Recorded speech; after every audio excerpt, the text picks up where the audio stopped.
हमारे साथ राजेश बंसल जी जुड़ चुके हैं। सर गुड मॉर्निंग, स्वागत है आपका द बोनस में। नमस्कार सर।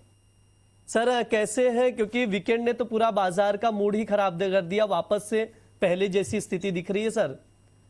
अमेरिका हाँ ईरान सर। के बीच युद्ध शुरू हो गया, स्टेट ऑफ हॉर्मुज बंद करने का ऐलान कर दिया गया। हाँ, इसमें हम आप और मैं कुछ नहीं कर सकते। ये इसमें तो आपको हमें इन परिस्थितियों में जीना ही सीखना पड़ेगा कि ये परिस्थितियां बीच बीच में अब आती रहेंगी।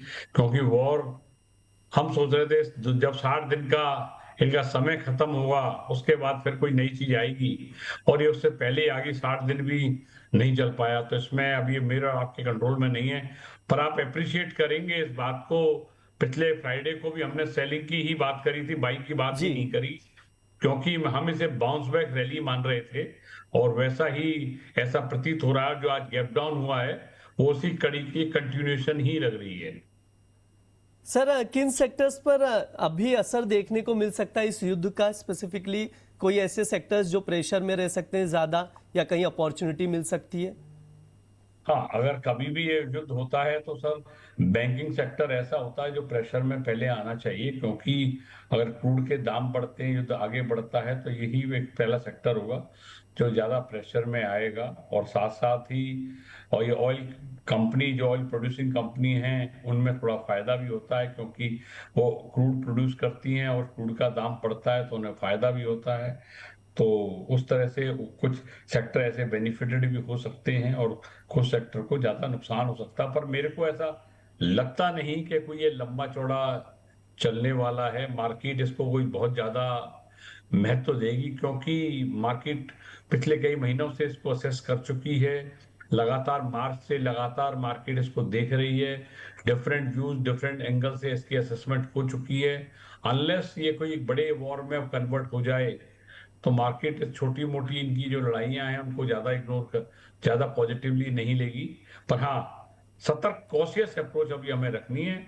हमें जल्दी से एग्रेसिव नहीं होना है। हो सकता है कल हम हमारे चार्ट पैटर्न पे वो लोग जो करेक्शन का दौर पूरा हो जाए और हम कल एग्रेसिव बाइंग की भी बात करना शुरू कर दें।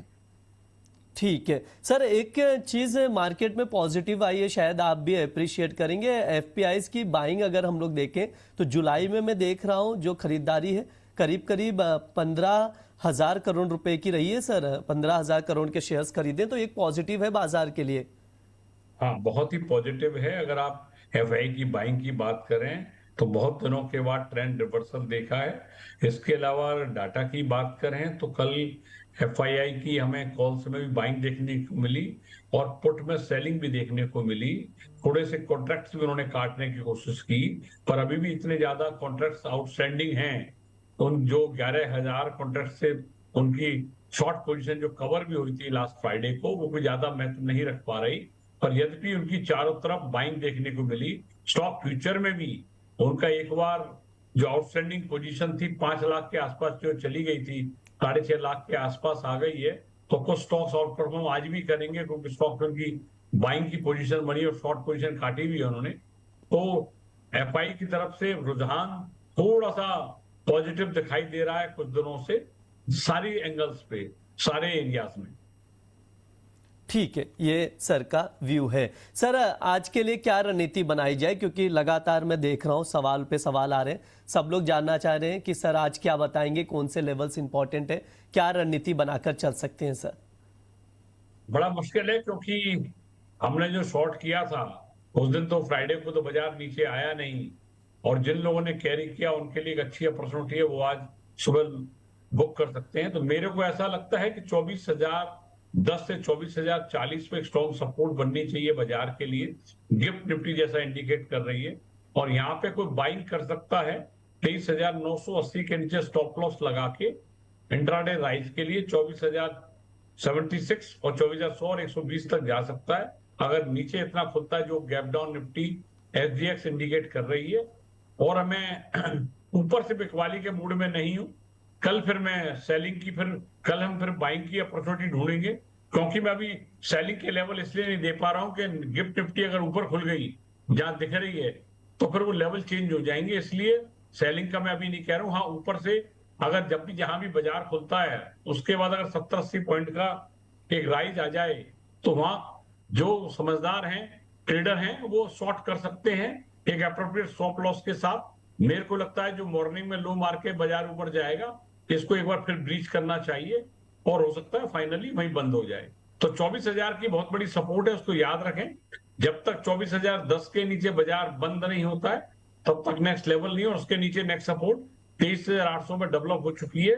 उसकी कटने की संभावना अभी कम नजर आती है, पर फिर भी आज कैसा बाजार रुख करेगा, इसके बाद हम कल डिसाइड करेंगे सर।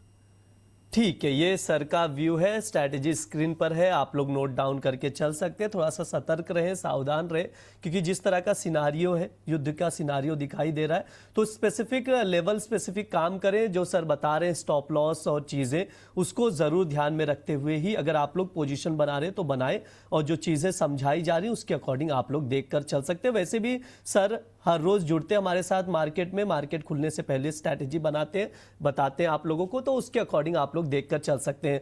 बहुत बहुत शुक्रिया सर आज के लिए, चर्चा में जुड़ने के लिए, बातचीत करने के लिए सर। ठीक है, नमस्कार सर।